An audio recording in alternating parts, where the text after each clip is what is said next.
இனிமையான நண்பர்களே, அன்புள்ளம் கொண்ட சொந்தங்களே, அனைவருக்கும் வணக்கம். சிதறிக் கொண்டிருக்கிறது நாம் தமிழர் கட்சி, தடுமாறி கொண்டிருக்கிறார் சீமான். இவற்றை பற்றி சற்று விரிவாக காண்போம். கடந்த சில நாட்களுக்கு முன்பு சீமானுடைய நாம் தமிழர் கட்சியின் விழுப்புரம் மாவட்ட செயலாளர் பல்வேறு குற்றச்சாட்டுக்களை சீமான் மீது வைத்துவிட்டு அந்த கட்சியின் அடிப்படை உறுப்பினர் பதவியிலிருந்து விலகியிருக்கிறார்.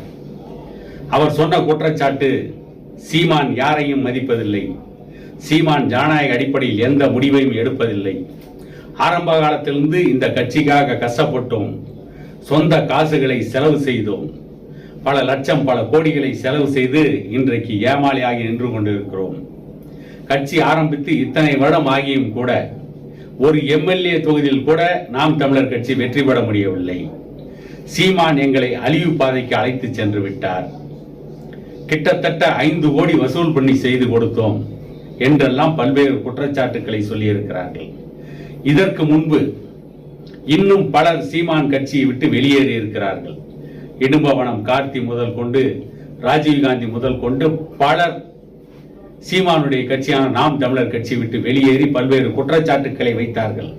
அதில் சிலர் திமுகவில் ஐக்கியமானார்கள், சிலர் அண்ணா திமுகவில் ஐக்கியமானார்கள்.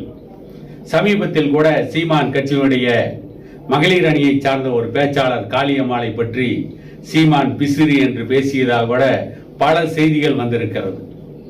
இன்னும் கூட காளியம்மாள் அவர்களை பற்றி சீமான் காளியம்மாளிடமே பேசியதாக ஒரு தொலைபேசி உரையாடல் கூட வந்தது.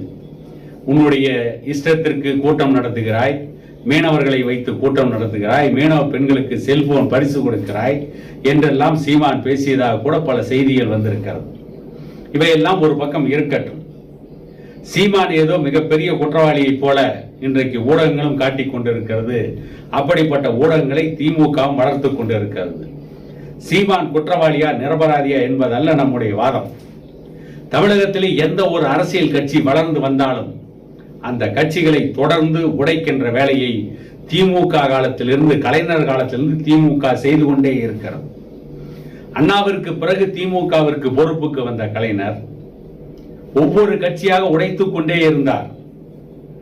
ஆனால் அவர் எதிர்பாராத விதமாக திமுகவை 2ஆக உடைந்து எம்ஜிஆர் வெளியே போய் அவர் ஒரு கட்சியை ஆரம்பித்து அவர் உயிரோடு இருக்கின்ற வரையில் திமுக ஆட்சியை பிடிக்க முடியவில்லை. அதற்கு பிறகு திமுக பாட்டாளி மக்கள் கட்சியை உடைப்பதற்கு பலமுறை முயற்சி செய்தது. ஆனால் டாக்டர் ஐயா அவர்கள் சாதுரியமாக அரசியலை நடத்தியதால், அவர் கலைஞரை மிஞ்சுகின்ற ஒரு ராஜதந்திரியாக இருந்ததால் பாட்டாளி மக்கள் கட்சியை உடைக்க முடியவில்லை. அப்பொழுதும் பாட்டாளி மக்கள் கட்சியில் சில முன்னாள் எம்எல்ஏக்களை திமுகவிற்கு இழுத்தார்கள். இன்றைக்கும் சிலர் திமுகவில் இருக்கிறார்கள். உதாரணத்திற்கு திருவண்ணாமலை மாவட்டத்தைச் சேர்ந்த எதிரொலி மணியன்,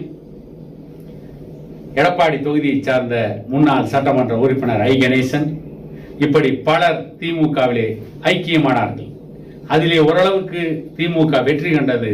ஆனால் பாட்டாளி மக்கள் கட்சியை பிளவுபடுத்தி பலகீனப்படுத்த முடியவில்லை. காரணம், டாக்டர் ஐயா என்கின்ற ஒரு தலைவர் மீது அந்த கட்சி தொண்டர்கள் வைத்திருக்கின்ற நம்பிக்கை. டாக்டர் ஐயாவை அந்த தொண்டர்கள் தொடர்ந்து நம்புகிறார்கள். அவர் பின்னால் விசுவாசமாக இருக்கிறார்கள். அதற்கு தகுந்தாற்போல் டாக்டர் ஐயா அவர்கள் ராஜதந்திரமாக காய்களை நகர்த்துவதால் பாட்டாளி மக்கள் கட்சியை உடைக்க முடியவில்லை. திமுகவிலிருந்து பிரிந்து போன வைகோவின் கட்சியை சின்னாபன்னமாக்கினார்கள்.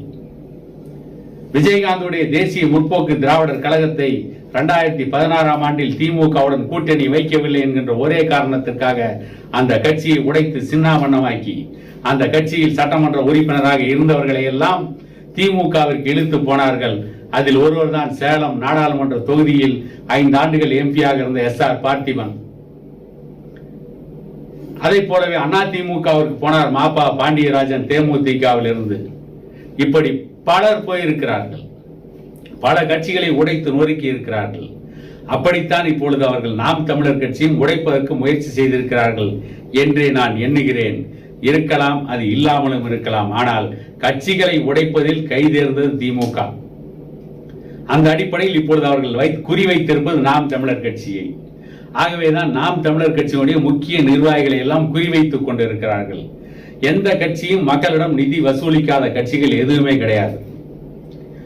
அப்படி மக்களிடம் நிதி வசூலித்துத்தான் பல்வேறு அரசியல் கட்சிகள் நடத்தப்படுகிறது.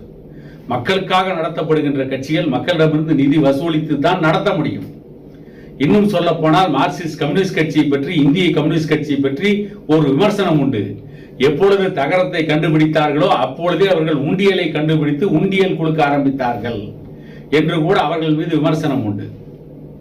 திமுக தேர்தல் நிதியை பகிரங்கமாக வாங்கி மேடைக்கு மேடை தேர்தல் நிதியை அந்தந்த மாவட்டத்தில் இருக்கிற மாவட்ட செயலாளர் கொடுத்ததையெல்லாம் திமுக ஒரு காலத்தில் தேர்தல் நிதியளிப்பு பொதுக்கூட்டம் என்று நடத்தியே கலைஞர் தேர்தல் நிதியை பெற்றிருக்கிறார். ஆகவே ஒரு நிதி வாங்கியதற்காக, மக்களிடையே நிதி வசூலித்ததற்காக ஒரு கட்சியினுடைய தலைவர் மீது குற்றம் சாட்டி சிலர் அந்த கட்சியை விட்டு வெளியேறுவதை ஒரு மிகப்பெரிய நியாயமாக ஊடகங்கள் சித்தரித்துக் கொண்டிருப்பது என்ன வகை என்பதை பற்றித்தான் யோசிக்க வேண்டிய நிலையில் இருக்கிறார். இதில் இன்னொரு வேடிக்கை என்னவென்றால், எந்த ஒரு அரசியல் கட்சியிலும் சரி, அந்த அரசியல் கட்சியின் தலைவர் மீது நம்பிக்கை வைப்பது, அந்த கொள்கையின் மீது நம்பிக்கை வைத்தவர்கள் யாரும் அந்த அரசியல் கட்சியை விட்டு வெளியேறுவதில்லை. சிலருக்கு கொள்கையிலே சில முரண்பாடு ஏற்பட்டு ஒரு சிலர் வெளியேறுவது சகஜம். ஆனால் அரசியலுக்கே வராமல் நாம் தமிழர் கட்சியிலே ஆரம்பத்திலிருந்து இருந்தவர்கள் கூட திடீர் என்று அந்த கட்சியை விட்டு வெளியேறுகிறார்கள், திமுகவில் ஐக்கியமாகிறார்கள் என்று சொன்னால் இதன் பின்னணியில் திமுக இருக்கிறதா என்ற ஒரு கேள்வி எழத்தான் செய்யும். ஏனென்றால் தொடர்ந்து பல அரசியல் கட்சிகளை உடைத்த சரித்திரம் திமுகவிற்கு இருக்கிறது. ஜனநாயகத்தின் பெயரை சொல்லிக்கொண்டு ஜனநாயக நாட்டில் சர்வாதிகாரமாக நடக்கின்ற ஒரு கட்சி திமுக. ஜனநாயகம் என்று சொல்லிக்கொண்டே ஜனநாயகத்தை குழி தோண்டி புதைத்து விடுவார்கள். பல கட்சிகளை உடைத்துவிட்டு அந்த பழியை அந்த தலைவர் மீது போடுவதில் திமுக ஒரு கைதேர்ந்த கட்சி என்பது நாட்டில் உள்ள அனைவருக்கும் தெரியும். அப்படித்தான் இப்பொழுது இவர்கள் நாம் தமிழர் கட்சியை குறிவைத்திருக்கிறார்களோ என்று சந்தேகப்பட வேண்டி இருக்கிறது என கூறிக்கொண்டு இன்னொரு காணொளியில் உங்களை சந்திக்கும் வரை உங்களிடமிருந்து விடைபெறுவது உங்கள் எடப்பாடி துரைசாமி.